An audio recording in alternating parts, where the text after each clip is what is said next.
પણ મને લાગે છે કે આ ઘંટી, આ જે ચક્કી છે ને એને હું સંસારના રૂપમાં જોઉં છું. જે દાણા પડે છે ને એ બધા જીવો છે, જે આ ચક્કીમાં પડે તો પીસાઈ જાય, લોટ થઈ જાય. એટલે એ જોઈને રડે છે કે જીવોની આ દશા, આ સંસાર ચક્રમાં પડે એ બધા આમ આમ પીસાઈ જાય, કંઈ એનું થાય નહીં.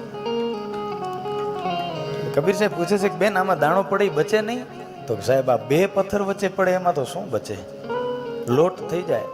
બેન એકે દાણો ન બચે? નહીં સાહેબ, એકે દાણો ન બચે.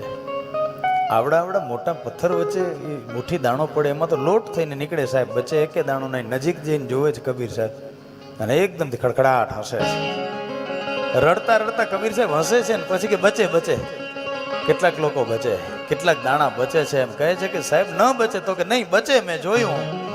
એ ઘંટીની વચ્ચે જે ઓલી ખૂંટ હોય, એ ખૂંટ પાછે આજુબાજુમાં જે જગ્યા હોય એમાં જે દાણો રહી જાય એ બચે ને ત્યારે પહેલી સાખી કબીર સાહેબ એમ બોલે છે, ચલતી ચક્કી દેખ કર દિયા કબીરા રોય, દો પાટન કે બીચ में साबुत रहा न कोई. અને બીજી તરત જ એમ બોલે છે, આરે પારે જો रहा उसे झीणा पीसे सोए, लेकिन खूंट पकड़ के जो रहा उसे पीस सके न कोई. साહેબ આ ખૂંટ એટલે રામ નામનું, કૃષ્ણ નામનું અવલંબન છે. એને જેને પકડી લીધું સાહેબ એને ચક્કી ન પીસી શકે, એને સંસાર ન પીસી